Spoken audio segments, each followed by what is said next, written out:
Very good evening to all of you. आप सभी का वार्म वेलकम है Y T your English tutor पे। मेरा नाम है अमन बहल। आज सुबह का द हिंदू का सेकेंड एडिटोरियल हम पढ़ेंगे। टाइटनिंग ग्रिप इसका टाइटल है। यह आर्टिकल लिखा हुआ है चाइना और हांगकांग के, जो कि चाइना का एक ऑटोनोमस रीजन है, दोनों के बीच के बदलते रिश्तों पे। इंटरेस्टिंगली लिखा हुआ आर्टिकल है, वोकैब भी काफ़ी हैवी है। चलिए शुरू करेंगे। ये आपका आज का क्विज़ है। अगले आधे घंटे में आप ग्रामर, वोकैब, कॉम्प्रिहेंशन हर चीज़ पे फोकस रखेंगे और इस क्विज़ में आपके ऑलमोस्ट सभी कॉन्सेप्ट्स रिवाइज हो जाएंगे। पूरे मन से पढ़ो, 4 में से 4 मार्क्स लो। सेशन के लास्ट में मैं आपको इसका सोल्यूशन देता हूँ। चलिए आइए कुछ नया सीखते हैं।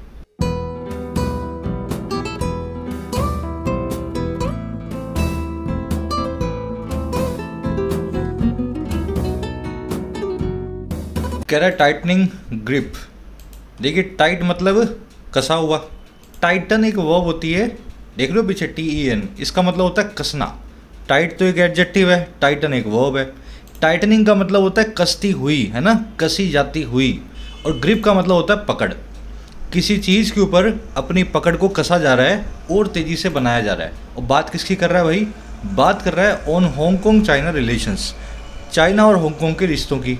हांगकांग पे चाइना की ग्रिप जो है, पकड़ जो है, चाइना मजबूत करता जा रहा है। अब इस ग्रिप नाम के वर्ड को देखेंगे। इंग्लिश में आपने देखा होगा एक ही वर्ड एक से ज़्यादा मीनिंग्स भी रखता है। जैसे ग्रिप नाम का वर्ड है, इसके 2 मीनिंग है। पहला तो पकड़ यानी कि होल्ड, दूसरा होता है इसका मीनिंग अंडरस्टैंडिंग, किसी चीज़ की समझ। मैं आपको 2 सेंटेंसेस बना के दिखाता हूँ अलग अलग मीनिंग से। A majority of Indians use to be in the grip of poverty at the time of our independence. एक बहुत बड़ा हिस्सा जो इंडियंस का था वो ग्रिप में हुआ करता था, पकड़ में हुआ करता था, जकड़ में था पॉवर्टी की, गरीबी की। और किस वक्त? हमारी इंडिपेंडेंस के वक्त, हमारी आज़ादी के वक्त। तो यहाँ पे ग्रिप बता रहा है आपकी पकड़ को। लेकिन दूसरा वाला मीनिंग अगर बनाना हो, a teacher needs to have firm grip over his या हर सब्जेक्ट्स। एक टीचर के पास मजबूत पकड़ या अंडरस्टैंडिंग होनी चाहिए अपने सब्जेक्ट की, जो भी वो पढ़ाता है। आया समझ में? तो यहाँ पे ग्रिप समझ की बात कर रहा है, अंडरस्टैंडिंग की बात कर रहा है। यहाँ पे ग्रिप जकड़ की बात कर रहा है, पकड़ की बात कर रहा है। चलिए नोट्स बनाया करो, साथ साथ में कुछ नया वर्ड देखते हो ताकि आप उसके सभी मीनिंग्स याद रख पाओ। अब एक काम करेंगे, टाइटल पैराग्राफ से जानते हैं क्या कहना चाह रहा है। एक लाइक और एक शेयर जरूर से दे सेशन को, ताकि और स्टूडेंट्स तक भी ये पहुँच सके। कह रहा है China is hoping Hong Kong's financial status will not be affected by its political situation. कह रहे चाइना ऐसा होप कर रहा है, चाइना ऐसी आशा कर रहा है, उसको उम्मीद ऐसी कि जो हांगकांग है ना, हांगकांग क्या है? चाइना का एक एडमिनिस्ट्रेटिव रीजन, चाइना के अंडर में तो है, लेकिन चाइना का पूरा लॉ यहाँ पे नहीं चलता है ना, इसका अलग से लॉ चलता है। चाइना होप कर रहा है कि हमारा जो हांगकांग है उसका फाइनेंशियल स्टेटस, उसका आर्थिक स्टेटस जो है वो अफेक्टेड नहीं होगा, वो इम्पैक्टेड नहीं होगा, उस पर कोई असर नहीं आएगा इसकी पॉलिटिकल सिचुएशन का। तो हम चाहे चाइना वाले हांगकांग में कितनी भी बदमाशी कर लें, कितना भी यहाँ पे लोगों को परेशान कर लें, हांगकांग एक फाइनेंशियल स्टेटस जो अपना बना के रखा है वो हमेशा बनाए रखेगा, उस पर कोई फ़र्क नहीं पड़ेगा। चलिए सेंटेंस की स्ट्रक्चर देखेंगे। चाइना की वर्ब है is hoping, singular subject singular verb. Financial status की वर्ब है विल नॉट बी अफेक्टेड, किसमें? पैसिव वॉइस में। इस पर एक छोटी सी एक्सरसाइज है, अभी करेंगे अफेक्ट इफेक्ट पे। चलो आ जाओ। देखो 4 वर्ब्स हैं अपने पास, 4 वर्ड्स हैं। इफेक्ट और अफेक्ट दोनों की नाउन और वर्ब फॉर्म। ध्यान से देखो, पहले समझो हो क्या रहा है यहाँ। इफेक्ट एक नाउन भी है, इफेक्ट एक वर्ब भी है। अफेक्ट एक नाउन भी है, अफेक्ट एक वर्ब भी है। सेंटेंस की रिक्वायरमेंट को देख करके आपको चूज करना है आप चारों में से कौन सा वर्ड किस फॉर्म में यूज करोगे। इफेक्ट का नाउन फॉर्म में मतलब होता है असर, किसी चीज़ का इम्पैक्ट। और इफेक्ट का वर्ब फॉर्म में मतलब होता है किसी चीज़ को असर में लाना, किसी चीज़ को इम्प्लीमेंट करना। आया समझ में? किसी चीज़ को इफेक्ट में लाना, इम्प्लीमेंट करना। अच्छा अफेक्ट का नाउन फॉर्म में मतलब होता है प्यार, मोहब्बत, अफेक्शन, किसी के लिए, है ना, लाइकिंग। और अफेक्ट का वर्ब फॉर्म में मतलब होता है किसी चीज़ पे असर डालना, टू मेक एन इम्पैक्ट। थोड़ा सा अजीब है सुनने में, देखने में कंफ्यूजिंग भी लगेगा आपको, लेकिन एक बार आप इससे नाता जोड़ लोगे ना तो ये वर्ड्स आपको कभी कंफ्यूज नहीं करेंगे। Affect noun, impact, affect verb मतलब इम्पैक्ट में लाना, अफेक्ट में लाना, है ना, किसी चीज़ को असर में लाना। अफेक्ट नाउन मतलब अफेक्शन, अफेक्ट वर्ब मतलब किसी चीज़ पे इम्पैक्ट डालना, किसी चीज़ पे असर छोड़ना। अब सेंटेंसेस देखेंगे और चारों में से करेक्ट वर्ड को यूज़ कर लेंगे। The pandemic has dash the word economy. Pandemic ने वर्ड इकोनॉमी पे ये कर दिया है। अब देखो हैज़ के बाद चाहिए आपको वर्ब, यानी कि या तो इफेक्ट वर्ब या अफेक्ट वर्ब। इफेक्ट वर्ब का मतलब होता है किसी चीज़ को इम्प्लीमेंट करना, अफेक्ट का मतलब है प्रभाव छोड़ना, असर छोड़ना। तो पैंडमिक ने इम्प्लीमेंट किया है वर्ड इकोनॉमी को, या पैंडमिक ने असर छोड़ा है वर्ड इकोनॉमी पे।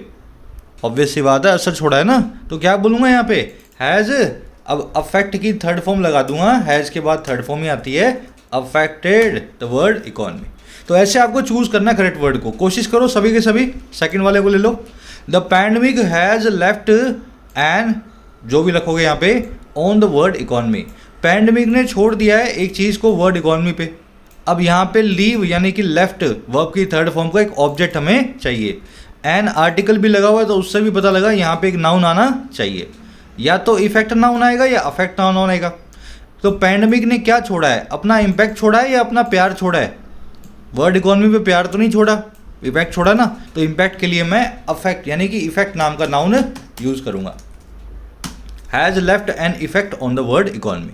सेंटेंस की रिक्वायरमेंट देखो, नाउन चाहिए, एडजेक्टिव चाहिए, वर्ब चाहिए, और नाउन और वर्ब जो है दोनों वर्ड्स का अलग अलग है, उनमें से एक को सिलेक्ट कर लो। जैसे the government will dash the changes from the next month. सरकार नेक्स्ट मंथ से नए बदलावों को कुछ करने वाली है।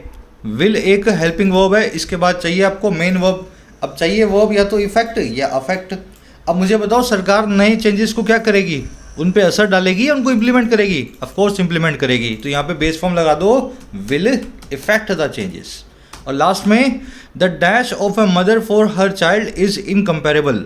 एक माँ का अपने बेटे के लिए जो भी ये होता है वो इनकम्पेरेबल है, वो अनमैचेबल है, उसकी कंपैरिजन नहीं हो सकती। अब माँ का क्या होता है, यहाँ पे आपको एक नाउन चाहिए सब्जेक्ट के तौर पे, तो माँ का असर होता है या माँ का प्यार होता है, ऑफ कोर्स प्यार होता है, तो यहाँ पे द इफेक्ट। ठीक है, अब ये अफेक्ट नाम का जो नाउन है आजकल यूज़ किया जाता है अफेक्शन नाम के नाउन की फॉर्म में। ठीक है, थोड़ा सा इसका फॉर्म चेंज हो गया, तो अफेक्ट भी ठीक होता है, अफेक्शन लिखोगे तो और बढ़िया है। तो प्यार जो है माँ का चाइल्ड के लिए इनकम्पेरेबल है। आई थिंक ये चारों वर्ड्स दिमाग में बैठ गए होंगे। छोटी सी एक्सरसाइज हमने की है, इसका स्क्रीनशॉट आप ले सकते हो ताकि कभी भी कंफ्यूज ना हो। चलिए आगे बढ़े। अपने कोर्सेज पे भी फ्लैट 475 वाला सेल चल रहा है, आप फ़ायदा उठा सकते हैं क्रिसमस के मौके पे। 475 में बैंकिंग 1 ईयर कॉम्बो, प्रीलिम्स और मेंस सभी एग्जाम्स, और 475 में राइटिंग स्किल्स सभी एग्जाम्स के लिए कैसे आपको लिखना है। 1 जनवरी से थोड़ा सा प्राइसेस में इंक्रीज़ होगा, एनुअल इंक्रीज़ आता है, आप उससे पहले फ़ायदा उठा सकते हैं। अपनी ऐप को डाउनलोड करें, YT your English tutor, iOS Android दोनों पे अवेलेबल है। सभी के सभी कोर्सेज इसी ऐप में आपको मिलेंगे। इस नंबर पे आप व्हाट्सअप भी कर सकते हैं, अगर कोई भी क्वेरी आपकी रहती है रिलेटिंग टू कोर्सेज, मेरी टीम आपको रिप्लाई कर देगी। चलिए पूरे आर्टिकल की मैं आपको दिखा देता हूँ वोकैबुलरी, ताकि सारे वर्ड्स को अपने स्मूथली पढ़ पाएँ। ये अपनी वोकैब शीट है, नए वर्ड्स को मैं ऐड करता रहता हूँ जो लास्ट में रोज़ मिलते हैं ना अपने को। आज अपने पास वर्ड कौन कौन से हैं, एनश्राइंड है, run afoul of something, unparalleled है, क्रैक डाउन, फिर मूड भी है, एडजेक्टिव और वर्ब दोनों ही फॉर्म्स के अंदर 5-6 वर्ड्स हैं। तो सबसे पहले एनश्राइंड को देखेंगे। श्राइन का मतलब होता है दरगाह, है ना, मुस्लिम रिलीजन में श्राइन्स होती हैं जहाँ पे दरगाह में क्या होता है, किसी की बॉडी होती है सिंबॉलिक तौर पे। मुझे अच्छे से नहीं पता रियल में बॉडी होती है नहीं, लेकिन ऐसा कहा जाता है कि ये एक कब्र जैसा है दरगाह, मतलब यहाँ पे किसी की बॉडी दफन है ना। सिंबॉलिक तौर पे भी हो सकती है और शायद वास्तव में भी होती हो। तो श्राइन का मतलब होता है अंदर कुछ बसा हुआ होना, श्राइन के अंदर कोई चीज़ होती है अंदर, तभी जाकर के आप उसकी पूजा करते हो, उस पर वहाँ पे जाकर के आप माथा टेक के आते हो। तो एनश्राइंड इसका मतलब होता है किसी चीज़ के अंदर बसा हुआ होना। अब कैसे यूज़ करके दिखाएंगे इसको, our fundamental rights and duties are enshrined in our constitution. हमारे मूल अधिकार और कर्तव्य, हमारे हक और हमारे फ़र्ज कॉन्स्टिट्यूशन में एनश्राइंड हैं, लिखे हुए हैं, अंदर बसे हुए हैं, अलग से निकाल के नहीं लाने, कॉन्स्टिट्यूशन के अंदर ही बसे हुए हैं, जैसे श्राइन के अंदर बॉडी बसी होती है। समझ में आ गया, याद रहेगा हमेशा। एनश्राइंड के सिनोनिम्स है एंट्रेंस्ड, ट्रेंच का मतलब होता है गड्ढा, एंट्रेंस मतलब गड्ढा करके अंदर घुस जाना, है ना। इनहेरेंट अंदर बसा हुआ, एम्बेडेड अंदर अपना बेड बना के बसा हुआ, डीप सीटेड डीप रूटेड अंदर जड़ में घर किया हुआ, डीप सीटेड या रूटेड कहलाता है। सब इंसाइड के सिनोनिम है। तो ये वर्ड याद रखें, आर्टिकल में आएगा। फिर एक हमारे पास फ्रेज है रन अफाउल ऑफ समथिंग। इसका मतलब होता है किसी को डिसरिस्पेक्ट करना, डिसरिगार्ड करना या कॉन्ट्राडिक्ट करना। आपसे बोला गया सुबह 9 बजे आना है, आप दोपहर को 9 बजे पहुंचो शाम में, है ना। क्या हुआ, आपने सुबह 9 बजे आने वाले इस ऑर्डर को डिसरिगार्ड कर दिया, इस ऑर्डर के रन अफाउल ऑफ हो गए। अब ये रन अफाउल ऑफ या डिसरिगार्ड का सिनोनिम होता है बहुत अच्छा डिफाई, किसी ऑर्डर को डिफाई करना। जैसे the new law on data privacy might run afoul of या might defy the right to privacy enshrined in the constitution. नया लॉ जो है डेटा प्राइवेसी पे हो सकता है वो डिफाई हो जाए, हो सकता है वो डिसरिगार्ड कर दे हमारे राइट टू प्राइवेसी को, जो कॉन्स्टिट्यूशन में एनश्राइंड है, कॉन्स्टिट्यूशन के अंदर बसा हुआ है। समझ में आ गया। सामने से आप मना कर देते हो किसी ऑर्डर को मानने से, तो डिफाई कर देते हो। तो डिफाई नाम का वर्ड देखेंगे आज आप आर्टिकल में। अनपैरेलल्ड ये वर्ड आप जानते हैं, जिसका कोई पैरेलल ना हो, जो अनमैच्ड हो, जो मैचलेस हो, जिसका कोई भी पहले कोई एग्जाम्पल ना हो। Historically stock markets have yielded unparalleled returns. ऐतिहासिक तौर पे अगर देखो तो स्टॉक मार्केट्स ने अनपैरेलल्ड रिटर्न्स को दिया है, ऐसी रिटर्न्स को दिया है जिनका कोई पैरेलल नहीं है। स्टॉक मार्केट से मिलने वाले रिटर्न्स को कोई बीट नहीं कर सकता, ठीक है। तो अनइक्वल्ड बोल दो, अनप्रेसिडेंटेड बोल दो। आज आप अनपैरेलल्ड को भी आर्टिकल में देखेंगे, अनप्रेसिडेंटेड इसका सिनोनिम आर्टिकल में देखेंगे। फिर एक वर्ड है क्रैक डाउन, बहुत बार देख चुके हो। इसका मतलब होता है शिकंजा। अगर क्रैक और डाउन के बीच में स्पेस डाल दें तो ये बन जाता है फ्रेजल वर्ब। इसका मतलब हो जाता है शिकंजा कसना। साथ में लिख दो तो बन जाता है नाउन, इसका मतलब होता है शिकंजा, ठीक है।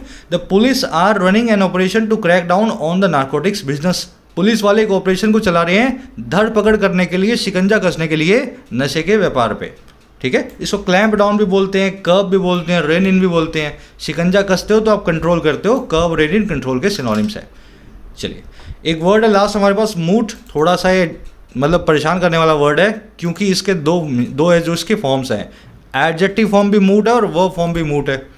एडजेक्टिव फॉर्म में मूट का मतलब होता है कंट्रोवर्शियल या डिबेटेबल, जिस पे बहस की जा सके।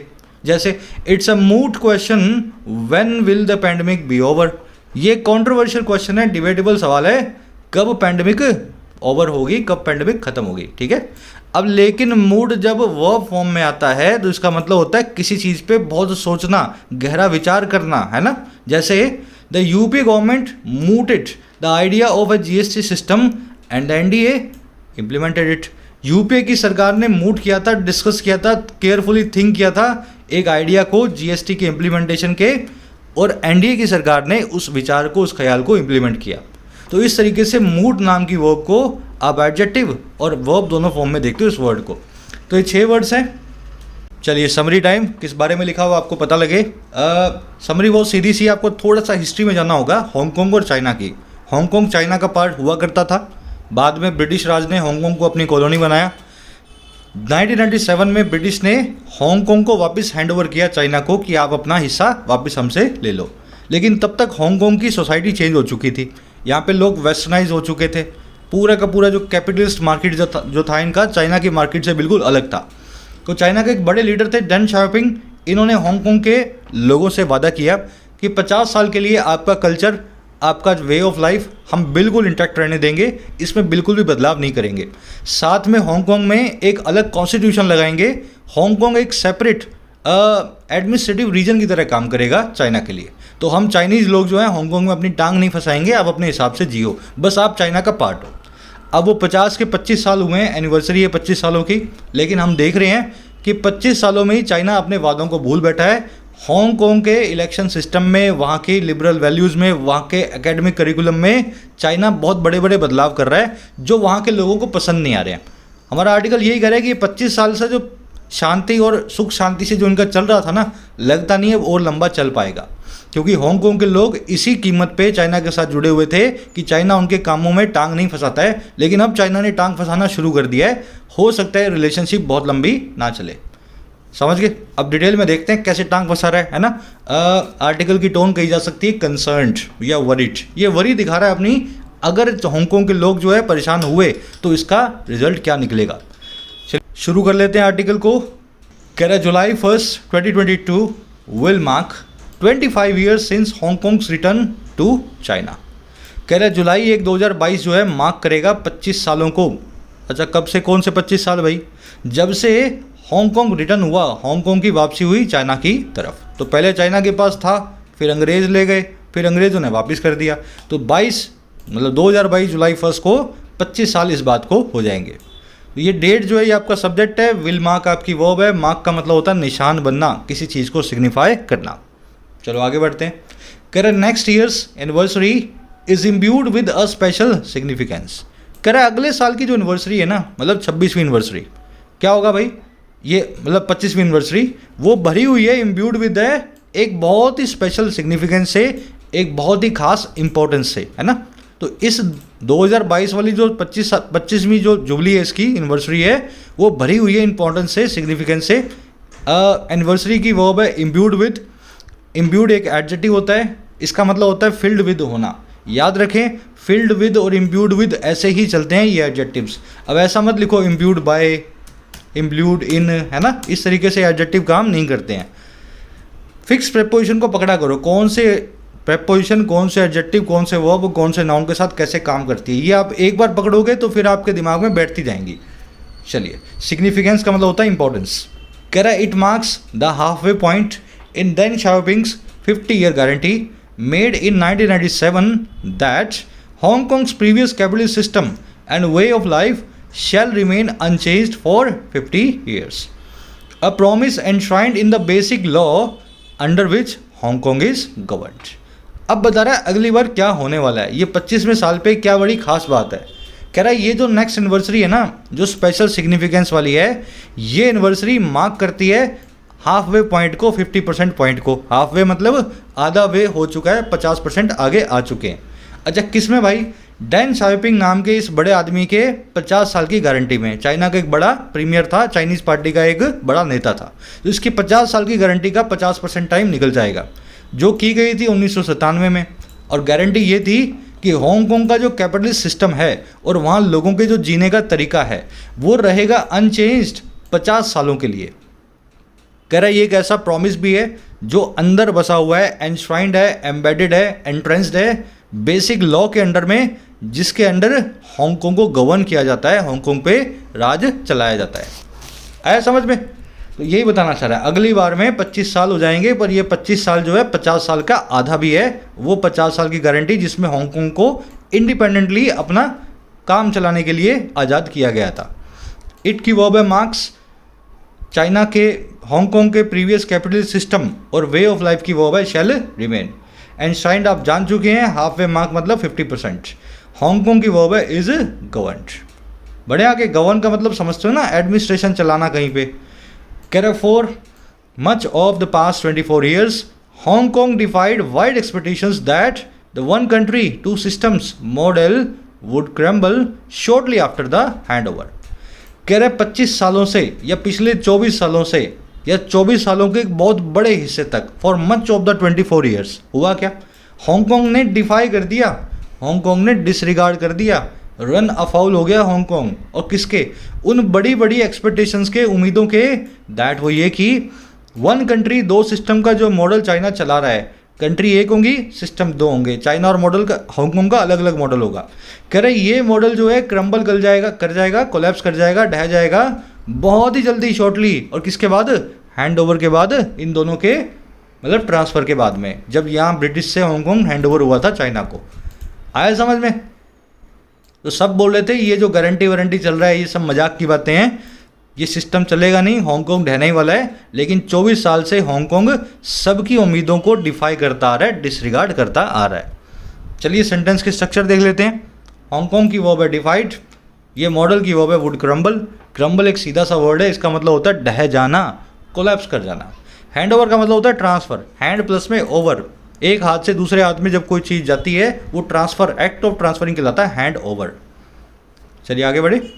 कह रहा on the contrary it thrived as an unlikely democratic enclave within an authoritative या authoritarian state as Asia's financial centre which global firms eyed as a gateway to the China market. कह रहे इससे बिल्कुल उल्टा, contrary मतलब इसके बिल्कुल विरोधाभास में, इसके बिल्कुल उल्टा। कह रहा जो लोगों ने सोचा था ना उसके उल्टा हुआ क्या, ये फला फूला थ्राइव किया। थ्राइव का मतलब समझते हैं, डेवलप होना, ब्लॉसम होना, बूम होना, फलना फूलना। हांगकांग जो है फलता फूलता गया, और कैसे, एक बहुत ही अनलाइकली डेमोक्रेटिक एनक्लेव के तौर पे। देखिए एनक्लेव का मतलब होता है एक एनक्लोज्ड एरिया, आपके चारों तरफ कुछ और हो लेकिन आपके एरिया में कुछ और हो रहा हो तो आप एक एनक्लेव बन जाएंगे, है ना। तो ये भी एक एनक्लेव बन के, डेमोक्रेटिक एनक्लेव बन के फलता फूलता रहा, और किसके चारों तरफ, किसके अंदर, एक तानाशाही स्टेट के अंदर। तो पूरा चाइना तानाशाही है लेकिन उसमें एक अलग एरिया बना हुआ है हांगकांग का जो डेमोक्रेटिक है। तो ये एक एनक्लेव बन के फलता फूलता रहा। और कैसे फलता फूलता रहा भाई, एशिया के फाइनेंशियल सेंटर के तौर पे, जिसको दुनिया भर की कंपनियों ने नज़र जमाई, आय किया, और कैसे, अंदर घुसने के दरवाजे के तौर पे, गेट वे के तौर पे चाइना की मार्केट के। आ गया समझ में। तो लोगों ने कुछ और सोचा था लेकिन हांगकांग तो किसी और तरीके से काम करता रहा। इट की वो बाय थ्राइव, इट आया यहाँ पे हांगकांग के लिए। कॉन्ट्रेरी का मतलब होता है उल्टा, थ्राइव का मतलब होता है फलना फूलना, ब्लॉसम करना। एनक्लेव मैंने आपको बता दिया, एक एनक्लोज्ड एरिया, बाहर कुछ भी हो, इस एरिया के अंदर आप कुछ भी कर सकते हैं अपने हिसाब से, है ना। ग्लोबल फर्म की वर्ब है आई, आई एक वर्ब भी होती है। आई का मतलब होता है नज़र गड़ाना किसी चीज़ पे। गेट वे, ऐसा वे जो आपको गेट दे, वो रास्ता जो आपको एंट्री दे कहलाता है गेट वे, है ना। लोगों को लगता है कि हांगकांग चाइना मार्केट का गेट वे है, यहाँ से शुरू करेंगे, पूरे चाइना में अपनी मार्केट को इस्टेब्लिश करेंगे। चलिए आगे बढ़ते हैं।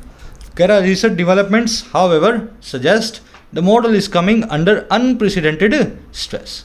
कह रहा हाल की जो डेवलपमेंट्स हैं, हाल में जो घटनाक्रम हुए हैं, जो चीज़ हुई हैं छोटी मोटी, हालांकि वो सजेस्ट करती हैं, डेवलपमेंट्स ये बताते हैं कि जो मॉडल है ना ये आ रहा है स्ट्रेस के नीचे।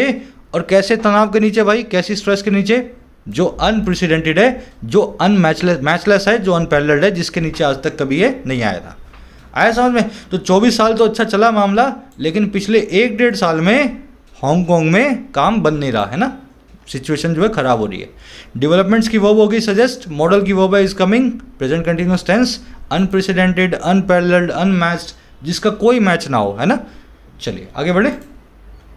कह रहा on December 23rd construction crew quietly removed one of the most well known statues, the pillar of shame, standing on the campus of Hong Kong university since 1997।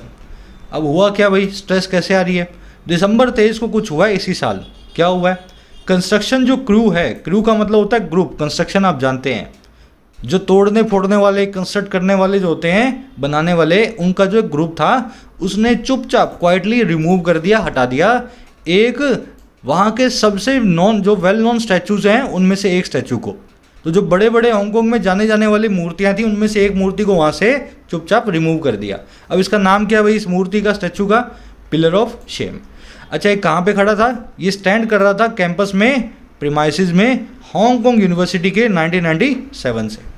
आया समझ में। तो इस स्टैचू से सारी कहानी शुरू हुई है। इस पिलर ऑफ शेम को हटाया गया, इसके बाद से हांगकांग के लोग गुस्सा हैं और वो समझ भी पा रहे हैं कि चाइना की मंशा क्या है। चलो अब इस सेंटेंस की कंस्ट्रक्शन देखेंगे।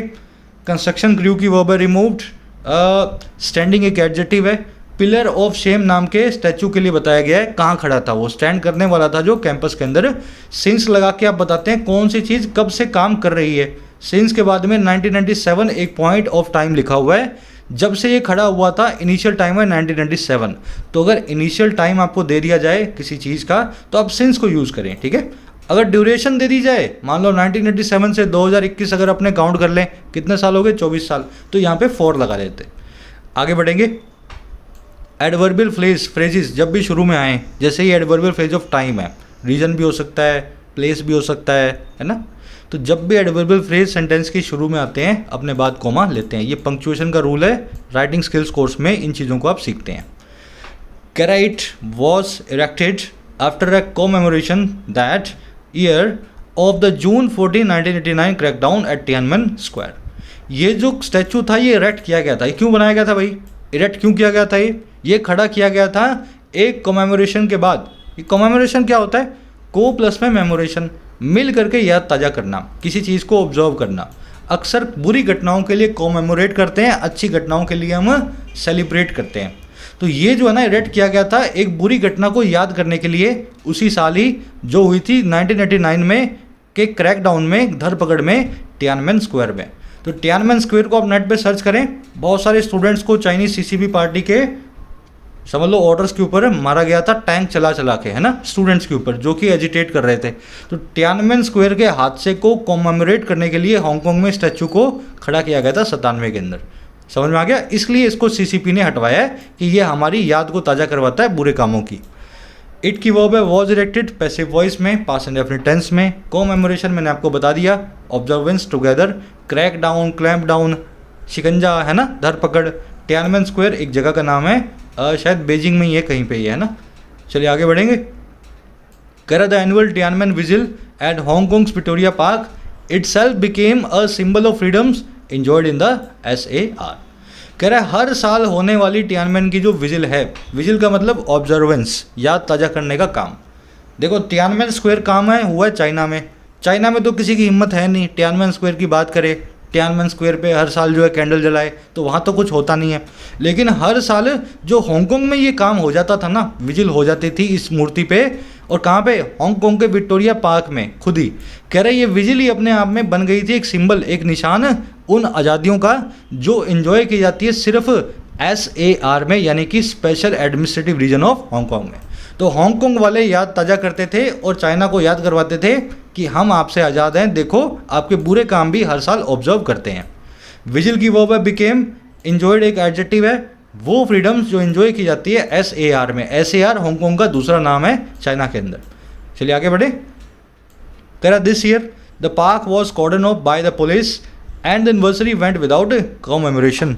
अब इस बार कुछ अलग हुआ है, इस बार पार्क को कॉर्डन ऑफ कर दिया गया, कट ऑफ कर दिया गया, रस्सियों से अलग कर दिया गया। किसके द्वारा? पुलिस के द्वारा। और एनिवर्सरी जो है वो चली गई बिना किसी ऑब्जर्वेंस के, कॉमेमोरेशन के। तो इस साल इन्होंने सीसीपी वालों ने, कम्युनिस्ट पार्टी वालों ने हांगकांग के अंदर इस विजिल को नहीं होने दिया जो टियानमेन स्क्वायर पे होती है। और पुतला भी उखाड़ के ले गए, है ना, मूर्ति भी उखाड़ के ले गए। तो पार्क की वर्ब है वॉज कॉर्डन ऑफ, एनिवर्सरी की वर्ब है वेंट। चलिए आगे बढ़े। कॉर्डन ऑफ समझ गए। पुलिस वाले क्या करते हैं जब कुछ गलत काम हो जाता है कहीं पे या कोई हादसा हो जाता है, तो वहाँ क्या करते हैं, रस्सियों से, या मतलब वो बैंड आता है, रस्सी आती है, जिससे पुलिस वाले ना उसको लगा के आपको बताते हैं कि आप आगे नहीं जा सकते हो, इस एरिया के अंदर एंटर नहीं कर सकते हो।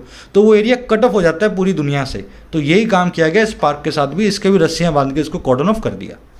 आगे क्या हुआ? कह रहा last week memorials to Tiananmen at 3 other universities were also removed. पिछले ही हफ्ते टियानमेन के जो मेमोरियल्स थे, अब एक तो यही था पिलर ऑफ शेम, ऐसे 3 यूनिवर्सिटीज़ में और जो मेमोरियल्स थे, जो स्टैचूज थे, उनको भी रिमूव कर दिया गया था। चलिए सिंपल सा ये आर्टिकल। अब बढ़ेंगे नेक्स्ट पैराग्राफ की तरफ। थोड़ा सा पैराग्राफ ये नेक्स्ट वाला अच्छा लिखा हुआ है, अच्छे लेवल का है। कह रहा new national security law passed by China last year has been cited as the reason for the actions. अब बता रहे चाइना वाले ऐसा कर क्यों रहे हैं, कम्युनिस्ट पार्टी क्यों कर रही है। एक नया नेशनल सिक्योरिटी लॉ जो है, राष्ट्रीय सुरक्षा का जो कानून है, जो पास किया गया चाइना के द्वारा पिछले साल, उसको साइड किया जा रहा है, उसका हवाला दिया जा रहा है रीज़न के तौर पे इन सभी एक्शंस के लिए, हरकतों के लिए। ठीक है ना। तो इस लॉ की वजह से सब ऐसा हो रहा है, ऐसा बताया जा रहा है। लॉ की verb has been cited, past यहाँ पे एक एडजेक्टिव है, लॉ के लिए एडजेक्टिव की तरह काम कर रहा है। अब क्या हुआ था इस लॉ में? कह रहे the law also led to Hong Kong's most well known pro democracy newspaper Apple Daily seizing publication. कह रहे यही लॉ साथ ही साथ लीड टू भी कर गया, आगे ले गया हांगकांग के सबसे ज़्यादा अच्छे तरीके से जाने जाने वाले प्रो डेमोक्रेसी न्यूज़पेपर, जिसका नाम है एपल डेली, इसके सीज कर देने के पब्लिकेशन की तरफ। इसी लॉ की वजह से ये सबसे ज़्यादा जाने वाला जो न्यूज़पेपर था, प्रो डेमोक्रेसी न्यूज़पेपर था, इसने अपने अखबार, अपनी मैगजीन्स को भी छापना बंद कर दिया इसी की वजह से। लॉ की वर्ब है लेड टू, सीज करने का मतलब होता है बंद कर देना, स्टॉप कर देना, किसी चीज़ को ख़त्म कर देना, है ना, डिसकंटिन्यू करना। चलिए आगे बढ़ेंगे। कह रहा meanwhile the SR government is revising the academic curriculum to promote patriotism and dilute the emphasis on liberal values. कह रहा है ये सब तो ठीक है, इसी बीच क्या हुआ? मीनवाइल मतलब अमिड्स ऑल ऑफ दिस, इसी बीच जो SR गवर्नमेंट है, जो हांगकांग की गवर्नमेंट है, जिसको चाइना चलाता है, वो रिवाइज कर रही है एकेडमिक करिकुलम को, बच्चों के पढ़ाई लिखाई के सिलेबस को। और क्यों भाई? प्रमोट करने के लिए पैट्रियटिज्म को, राष्ट्रभक्ति को, और डाइल्यूट करने के लिए, कमज़ोर बनाने के लिए एम्फेसिस को, जोर को लिबरल वैल्यूज़ पे। तो सिलेबस ऐसा बनाया जा रहा है कि नए बच्चे जो पैदा होंगे, जो उनकी जो नए बच्चों की जो फसल आएगी उनके दिमाग में पेट्रियोटिज्म हो, ना कि हांगकांग को लेकर के लिबरल वैल्यूज़ का उनके दिमाग पे कोई एम्फोसिस हो। ऐसे यार गवर्नमेंट की वर्ब है is revising present continuous tense में। डाइल्यूट का मतलब होता है कमज़ोर बनाना, वीक करना। जैसे दूध में पानी मिलाते हो तो दूध की कंसंट्रेशन को आप डाइल्यूट कर देते हो, कमज़ोर बना देते हो ना। डाइल्यूट का मतलब ही ये होता है। करिकुलम एक नाउन है, इसका मतलब होता है सिलेबस। अब एक काम करेंगे, करिकुलम और इससे मिलने जुलने वाले सभी ऐसे वर्ड्स जिनके पीछे यूएम आता है ना, ये वर्ड्स कैसे प्लूरल बनाते हैं अपने दिमाग में आप विजुलाइज करो। करिकुलम है, बैक्टीरियम है, डेटम है, पोडियम है, स्टेडियम है, बहुत सारे हैं ना, अडेंडम है। सारे वर्ड्स को पकड़ो, ये कैसे प्लूरल बनाते हैं, सिंगुलर और प्लूरल में क्या फ़र्क होता है। जितना विजुलाइज करोगे एग्जाम के टाइम उतना ही कम आपको टाइम लगेगा क्वेश्चंस को सॉल्व करने में। करिकुलम एक सिंगुलर वर्ड है, अगर पीछे ए लगा दूं तो ये बन जाएगा करिकुला, यूएम को निकाल दूं और ए लगा दूं तो बन जाएगा करिकुला, और वो हो जाता है प्लूरल। याद रखें सिंगुलर और प्लूरल के बीच का डिफरेंस। चलिए आगे बढ़ेंगे। कुछ लोग नए आते हैं चैनल पे, फिर वो लिखते हैं कमेंट्स में सर हम आज नए हैं फिर से बता दीजिए। अरे आज नया है ना, कल थोड़ी ना नया होगा। 10-15 दिन, महीना, 1.5 महीना, 2 महीना ढंग से पढ़ो, सब रूल्स भी रिवाइज हो जाएंगे। अंडरस्टैंडिंग आपने जो आज तक नहीं गेन की होगी 2 सालों में, आप 15 से 20 दिनों में कर सकते हो इन आर्टिकल्स के जरिए। बस आपको रेगुलर रहना है ना। आधे दिन की क्लास ली फिर 4 दिन घूम गए कहीं इधर उधर, तो ऐसे नहीं हो पाएगा। कह the law along with a radical overhaul of Hong Kong's electoral system earlier this year undoubtedly marks the 2 biggest changes since the handover। अब इस कानून के बारे में बता रहा है कि ये जो कानून है ना, साथ ही साथ एक बहुत ही रेडिकल ओवरहॉल के। ओवरहॉल का मतलब होता है रिस्ट्रक्चरिंग, बदलाव, बड़े बड़े बदलाव, और रेडिकल का मतलब होता है एक्सट्रीम, फंडामेंटल, बुनियादी। कह रहा है ये जो लॉ है साथ ही साथ बुनियादी बदलावों के, और किसमें है, जो हांगकांग के इलेक्टोरल सिस्टम में है, वहाँ की वोटिंग प्रणाली में है। कह रहा है इस साल की शुरुआत में, कह रहा है ये अनडाउटेडली मार्क करता है ये लॉ 2 बड़े चेंजेस को। और कब से, जब से वो हैंडओवर से आए हैं। आया समझ में? तो जब से हैंडओवर हुआ है इस लॉ की वजह से 2 बड़े चेंजेस आ चुके हैं। सेंटेंस में सब्जेक्ट है लॉ, वर्ब है आपकी मार्क्स। हैंडओवर आपको पता है ट्रांसफ़र, ओवरहॉल मतलब रिस्ट्रक्चरिंग, रेनोवेशन, पूरी चीज़ का नए तरीके से जोड़ तोड़। रेडिकल का मतलब होता है फंडामेंटल या बुनियादी। अब मेरा आपसे एक सवाल है, 2 चीज़ें यहाँ पे मार्क करती है बड़े बिगेस्ट चेंजेस को हैंडओवर से। पहला तो लॉ और दूसरा उसके साथ में रेडिकल ओवरहॉल। लेकिन फिर भी वर्ब जो लगी है वो लॉ के हिसाब से लगी है, रेडिकल ओवरहॉल के हिसाब से नहीं लगी। भाई 2 चीज़ें हैं ना, पहली चीज़ है लॉ, दूसरा है रेडिकल ओवरहॉल। दोनों ही चीज़ें इलेक्टोरल चेंजेस को मार्क करती हैं, लेकिन फिर भी लॉ के हिसाब से वर्ब लगी है, इसको सब्जेक्ट नहीं बनाया गया। चलो आराम से सोच लिया करो। अब ये रूल आपको समझा देते हैं।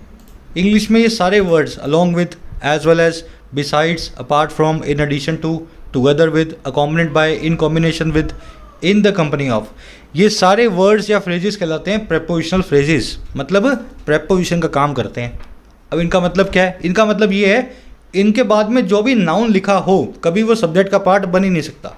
हिंदी में कितना भी बना लो इंग्लिश में नहीं बनेगा। मैं आपको एग्जाम्पल देता हूँ। अब ये सलमान और कटरीना वाला पुराना बना रखा है मैंने। अब कटरीना की शादी किसी और से हो गई है, लेकिन एग्जाम्पल अपना वही चल रहा है। सलमान एंड कटरीना इज़ या are planning a Goa trip. Salman और कटरीना एक गोवा की ट्रिप को प्लान कर रहे हैं। कौन कौन कर रहा है भाई?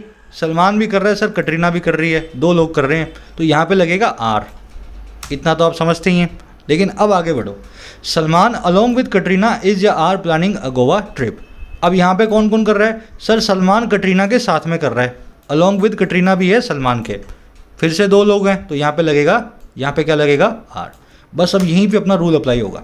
बीच में क्या लगा हुआ है? Along with. क्या बताया? Along with, as well as, besides preposition होते हैं। तो पता क्या हुआ? अलॉन्ग विद तो प्रेपोजिशन है, कटरीना इस प्रेपोजिशन का ऑब्जेक्ट है, तो ये पूरा मिल गया एक दूसरे से। सब्जेक्ट बचा सलमान। जब ये प्रेपोजिशन का ऑब्जेक्ट बन गई है कटरीना, अब सब्जेक्ट नहीं बन सकती। सब्जेक्ट सलमान बचा तो सलमान के हिसाब से इज आएगा, ना कि आर आएगा। ठीक है ना? तो हिंदी में आपको लगता है कि दोनों प्लान कर रहे थे, तो अलॉन्ग विद कटरीना भी थी, साथ में कटरीना भी थी, लेकिन इंग्लिश में अलॉन्ग विद एक प्रेपोजिशन है, इसके ऑब्जेक्ट को सब्जेक्ट का पार्ट ना बनाए, तो सलमान के हिसाब से इज लगाऊंगा, इस वजह से वर्ब सिंगुलर आएगी। वैसे ही एज वेल एज के केस में भी यही होगा, इज प्लानिंग लिखूंगा।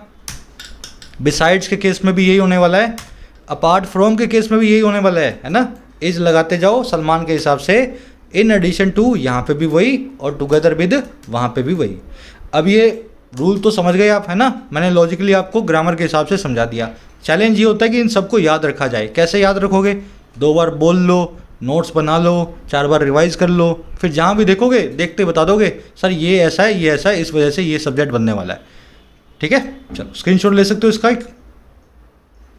चलिए आज के क्विज में आएगा कॉन्सेप्ट ये, कर the electoral reforms reduce the share of directly elected representatives in Hong Kong's legislature and introduced a new candidate review committee to ensure only patriots can run for office। अब हुआ क्या, जो ये electoral reforms आए हैं, electoral system में बदलाव आए हैं, जो अलॉन्ग विद का ऑब्जेक्ट भी हैं, कह रहे ये सारे के सारे चुनावी जो बदलाव है, रिफॉर्म्स हैं, सुधार जो हैं, इन्होंने रिड्यूस कर दिया उस हिस्से को, शेयर को, जो डायरेक्टली इलेक्टेड रिप्रेजेंटेटिव का है हांगकांग के लेजिस्लेचर में, हांगकांग की विधानसभा में या राज्यसभा में या लोकसभा में, है ना। और कह रहा है इसने इंट्रोड्यूस कर दिया नए कैंडिडेट रिव्यू कमेटी को, जो पक्का करेगी सिर्फ देशभक्त, सिर्फ patriots he run for office कर सकते हैं, वही के वही लोग हैं जो सिर्फ चुनाव लड़ सकते हैं। तो अब ऐसा हो रहा है, हांगकांग के जो लिबरल वैल्यूज़ के लोग हैं अब वो चुनाव ही नहीं लड़ पा रहे हैं। इलेक्टोरल रिफॉर्म्स इस तरीके से हुए हैं कि चाइनीज़ पार्टी के खुद ही लोग बैठेंगे हांगकांग में, चुनाव लड़ेंगे और वही लोग हांगकांग की सरकार को भी चलाएंगे। रिफॉर्म्स की वर्ब है रिड्यूस्ड, पहली, रिफॉर्म्स की दूसरी वर्ब है एंड कंजंक्शन के बाद introduced, reduced and introduced. Legislature मैंने आपको बता दिया, जहाँ पे सब लेजिस्लेटिव बैठते हैं, समझ गए ना, लोकसभा, विधानसभा, पार्लियामेंट बोलते हैं। पेट्रियट्स की वर्ब है कैन रन। चलिए पेट्रियट्स कौन है? चाइनीज़ पार्टी की नज़र में जो देशभक्त हैं वो पेट्रियट्स हो गए हांगकांग के लिए। कह रहे pro Beijing party candidates swept the patriots only polls on December 19, which saw the lowest turnout of any poll since 1997, with many of the pro-democracy opposition figures either boycotting the elections or unable to contest. A marked change from the December 19 district elections held shortly after months of protests that were swept by the opposition. अब हुआ क्या? Pro Beijing जो candidates हैं SAR में, Hong Kong में Beijing के जो candidate हैं उन्होंने स्वेप कर दिया। स्वीप करने का मतलब होता है झाड़ू लगाना। अगर आप कहीं पर स्वेप थ्रू कर देते हैं ना, तो आप वहीं पर सफाया कर देते हैं। इन्होंने सफाया कर दिया पेट्रियट ओनली पोल्स का। तो ये जो पेट्रियट ओनली वाले पोल्स थे, इलेक्शन थे, इनमें सिर्फ प्रो बीजिंग कैंडिडेट ही जीते। और ये पोल्स कब हुए हैं? दिसंबर 19 को। अब इन पोल्स में, इन इलेक्शंस में हुआ क्या? कह रहे इन इलेक्शंस ने 19 वालों ने, जिन्होंने देखा आज तक के सबसे कम टर्नआउट को, टर्नआउट का मतलब होता है कितने वोटर टर्न आउट होते हैं, घर से बाहर आते हैं और वोट करते हैं। इन्होंने आज तक की लोवेस्ट टर्नआउट को देखा, लोवेस्ट वोटिंग को देखा किसी भी पोल्स की 1997 से। अच्छा कैसे? कह रहे विद के साथ ही कई सारे प्रो डेमोक्रेसी ऑपोजिशन फिगर के या तो बॉयकॉट कर देने के इलेक्शंस को, और या फिर उनके अनेबल हो जाने के साथ ही कॉन्टेस्ट करने के लिए। ये हुआ क्यों? क्योंकि कई सारे हांगकांग के प्रो डेमोक्रेसी इलेक्शन फिगर्स जो थे, बड़े लीडर्स थे, या तो वो बॉयकॉट कर गए गुस्से में नए चेंजेस की वजह से, या फिर उनको इलेक्शन लड़ने नहीं दिया। कह रहा है ये अपने आप में एक बहुत ही बड़ा चेंज है, मार्क्ड चेंज है, बहुत बड़ा बदलाव है दिसंबर 19 के डिस्ट्रिक्ट इलेक्शन से, जो हेल्ड किए गए थे, रखे गए थे बिल्कुल बाद में, शॉर्टली आफ्टर, और किसके? कई महीनों के प्रोटेस्ट के, जो कि स्वेप्ट कर गए थे अपोजिशन के द्वारा, है ना, जिस इलेक्शंस में अपोजिशन जो है हर तरफ जीता था। तो हुआ क्या था? चाइना ने जो इस बार किया है ये पहले भी कर चुके हैं, लेकिन इस बार इन्होंने बहुत अच्छे से किया है। एक भी चाइनीज़ के अलावा दूसरा आदमी जीत नहीं पाया हांगकांग के इलेक्शन में, या ढंग से नहीं जीत पाया, कोई अपनी सरकार में बना नहीं पाया। यही काम चाइना ने जब पहले करने की कोशिश की थी तो हांगकांग के लोगों ने प्रोटेस्ट किया था, और उसके बाद में इलेक्शन हुए थे, चाइना झुक गया था, हांगकांग के लोगों ने उन इलेक्शंस को जीता भी था। लेकिन इस बार एक बहुत बड़ा बदलाव आ गया है, दिसंबर 19 में जो हुआ था चाइना ने इस बार उसको दोहराने नहीं दिया। समझ रहे हो? ये कई सालों से कोशिश कर रहे हैं कि हम चेंज करें। हर बार हांगकांग के लोग क्या करते हैं? प्रोटेस्ट करते हैं। इस बार इस प्रोटेस्ट के सामने चाइनीज सीसीपी जो है झुकी नहीं। तो कैंडिडेट्स की वर्ब है स्वेप्ट, दिसंबर 19 के लिए आया विच, इसकी वर्ब है 100। टर्नआउट मैंने आपको बता दिया। द लोवेस्ट यहाँ पे एडजेक्टिव की सुपरलेटिव डिग्री है। पोल्स का मतलब होता है इलेक्शंस। हेल्ड यहाँ पे एडजेक्टिव है, वो इलेक्शंस जो रखे गए थे। दैट की वर्ब है स्वेप्ट, ये इलेक्शंस के लिए आया है, जो इलेक्शंस में स्वेप किया गया था। स्वेप का मतलब समझ गए ना, सफाया कर देना, हर तरफ से जीतना अपोजिशन के द्वारा। चलिए आगे बढ़ते हैं। करे the changes reflect Beijing sense of strength and perception that it is no longer bound by commitments made 24 years ago. करे ये बदलाव जो है रिफ्लेक्ट करते हैं बीजिंग के सेंस ऑफ स्ट्रेंथ और परसेप्शन को, बीजिंग की उस फीलिंग को जो उसकी व्यू पॉइंट की है और उसकी स्ट्रेंथ की है, दैट वो ये की कि अब ये बीजिंग बाउंड नहीं है, बंधा नहीं हुआ है उन वादों के द्वारा जो 24 साल पहले डेन शॉपिंग करके गया था। तो बीजिंग को लगता है 50 साल जो है सब वाहियात बात है, हो गए इनके 25 साल पूरे, अब हम चाइनीज़ सिस्टम को यहाँ पे इम्प्लीमेंट करेंगे। चेंजेस की वर्ब है रिफ्लेक्ट, इट की वर्ब है इज़, परसेप्शन का मतलब होता है व्यू पॉइंट। देखो यहाँ पे इट की वर्ब है इज़ बाउंड है ना, पैसिव वॉइस में it is bound. No longer मतलब अब बिल्कुल भी नहीं। मेड यहाँ पे एडजेक्टिव है, कमिटमेंट्स के लिए आया है, वो कमिटमेंट जिनको मेक किया गया था 24 साल पहले। आगे कह रहा है Chinese officials betting on the access to China market offered by the Hong Kong believe the lure of commerce will not dent Hong Kong's financial status. अब ऐसा क्यों हो रहा है, इनको इतना गुमान क्यों है सीसीपी वालों को? चाइना के जो ऑफिशियल्स हैं बैट करते हुए, बैट करने का मतलब होता है भरोसा करना, किसी चीज़ पे शर्त लगा लेना, बोले होगा ही होगा ऐसा, तो ऐसा भरोसा जताते हुए एक्सेस की तरफ, एक्सेस पे, और एक्सेस किसका? चाइना की मार्केट का, जो ऑफर किया जाता है हांगकांग के द्वारा। तो इनको पूरा भरोसा है कि हांगकांग को दुनिया कुछ नहीं होने देगी, गिरने नहीं देगी, है ना, हम कुछ भी कर लें, क्योंकि चाइना से, हांगकांग से पूरी दुनिया को चाइना का एक्सेस मिलता है। तो कह रहे हैं इस चीज़ पे भरोसा जताते हुए चाइना के ऑफिशियल्स बिलीव करते हैं कि जो ल्योर है, जो अट्रैक्शन है, जो टेम्पटेशन है व्यापार का, बिजनेस का, पैसे का, वो नहीं डेंट करेगा, कमज़ोर करेगा हांगकांग के फाइनेंशियल स्टेटस को। आया समझ में? इनको खुद ही लगता है कि दुनिया ही जो है हांगकांग को गिरने नहीं देगी, हम चाहे वहाँ पे कितने बदलाव कर लें।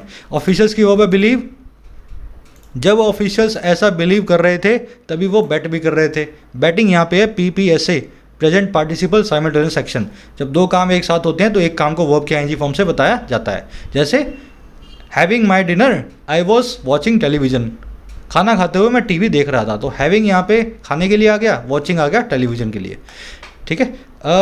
ल्योर की वर्ब है विल नॉट डेंट, डेंट का मतलब होता है चोट मारना, कमज़ोर बनाना। ऑफर्ड यहाँ पे एडजेक्टिव है। चलिए आगे बढ़े। एक्सेस एक नाउन फॉर्म में हमेशा अपने बाद टू लेगा। एक्सेस एक ऐसा नाउन है, नाउन फॉर्म में हमेशा अपने बाद टू लेता है, वर्ब फॉर्म में इसके बाद कोई प्रीपोजिशन नहीं आती। कह रहा है ल्योर का मतलब होता है अट्रैक्शन। कह रहा है that may well be true but impact of the changes is being felt elsewhere. कह रहा है हो सकता है वो सच हो सकता है बिल्कुल सच हो जो चाइना ने सोचा है, लेकिन जो असर है इन बदलावों का वो फील किया जा रहा है पैसिव वॉइस में हर जगह, एल्सवेयर, दूसरी हर जगह, है ना, एल्सवेयर। आगे समझ में। दैट की वर्ब है मे बी, इम्पैक्ट की वर्ब है इज बीइंग फेल्ट। एल्सवेयर का मतलब होता है यहाँ चाइना और हांगकांग को छोड़ दो बाकी जगह पे। कह रहा है across the Taiwan straight fewer and fewer people view the one country two system idea once mooted as a possible model for peaceful unification as a future they would want। कह रहा है across the Taiwan straight. Taiwan straight को आप नक्शे पे देखोगे, एक तरफ ताइवान है, बीच में स्ट्रेट है। स्ट्रेट मतलब आप समझते हो ना, नैरो पैसेज ऑफ वाटर। फिर इस तरफ जो है चाइना है, तो चाइना का पार्ट है हांगकांग जो बिल्कुल स्ट्रेट के बिल्कुल बाजू में है। Across the China straight, Taiwan straight का मतलब है हांगकांग के अंदर, मतलब बिल्कुल स्ट्रेट को क्रॉस करते ही।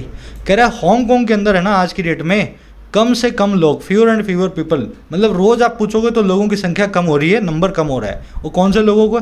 जो व्यू करते हैं इस आइडिया को, वन कंट्री टू सिस्टम को, जो एक बार मूट किया गया था, सुझाया गया था एक पॉसिबल मॉडल के तौर पे, शांतिपूर्वक पीसफुलवक यूनिफिकेशन के लिए, दोनों के जो है मिलन के लिए, चाइना और हांगकांग के। कह रहा है कम से कम लोग जो है रोज़ वो इसको देखते हैं एक फ्यूचर के तौर पे जिसे वो चाहते हैं। समझ में आया? तो अब हर रोज़ हांगकांग के लोगों को ये फील हो रहा है कि हांगकांग में लंबा नहीं रह पाएंगे, ये सिस्टम के अंदर हमारा फ्यूचर नहीं है, ऐसा फ्यूचर हम नहीं चाहते। चलिए आई थिंक समझ गए होंगे। लास्ट सेंटेंस की स्ट्रक्चर है पीपल की verb view, people plural noun है, हमेशा प्लूरल वर्ब लेगा। दे की वर्ब है वुड वांट, दे आया पीपल के लिए। यूनिफिकेशन मतलब होता है यूनाइट करना, चीज़ों को आपस में मिलाना। मूड एक यहाँ पे क्या है, एडजेक्टिव का काम कर रहा है। जैसे कंसीडर करना, डेलिब्रेट करना, किसी चीज़ को सुझाना, है ना, किसी चीज़ के बारे में सोचना। फ्यूअर एंड फ्यूअर मतलब लोग कम होते जा रहे हैं रोज़ के रोज़। थोड़ा सा लंबा भी था और थोड़ा वोकैब हैवी है आर्टिकल में, नहीं तो अदरवाइज़ ये बहुत इजी आर्टिकल है अगर आप इसको सिस्टमेटिकली पढ़े होंगे तो। चलिए अपना क्विज़ है आज का। क्विज़ मैंने बहुत इजी बनाया है, थोड़ा सा आपको लोड लगा होगा आर्टिकल को पढ़ने में। क्विज़ आसान है। पहले में आपको चूज़ करना है अफेक्ट और इफेक्ट को, अफेक्ट और इफेक्ट को क्या लगाओगे इस फिलर में, और दूसरे में बताना है अलोंग विद के साथ में किस तरह की वर्ब यूज़ की जाए। अलोंग विद कैसे ट्रीट करोगे आप इंग्लिश में, कैसे ये चलता है, ठीक है, आसान है। सेकंड और थर्ड और फोर्थ में आपको दो गलतियां मिलेंगी। पहले आपको चेक करना है इम्ब्यू नाम का एडजेक्टिव कैसे काम करता है, और फिर चेक करना है ये बैक्टीरियम वर्ड यहाँ पे सही है या गलत है, ठीक है ना। कैसे सही है और कैसे गलत है, सेवरल नाम के एडजेक्टिव के बाद में प्लूरल या सिंगुलर कैसा नाउन आप यूज़ करेंगे। तो हिंट्स मैंने आपको दे दी हैं, नीचे कमेंट्स में इनके आंसर हैं, आंसर के साथ में भी हिंट्स लिखी हुई हैं। अपने आंसर से मेरा आंसर मैच करें। आउट ऑफ 4 आपको कितने मार्क्स मिले ज़रूर से बताएं, है ना। हिंट्स को पढ़ लिया करो, आपको खुद भी आइडिया मिल जाएगा आपका आंसर क्यों गलत था। मार्क्स बताना अपने कमेंट्स में, एक लाइक और एक शेयर देना वीडियो को, सेशन को। कोर्सेज पे सेल चल रही है अभी, 475 में दोनों कोर्सेज मिल रहे हैं।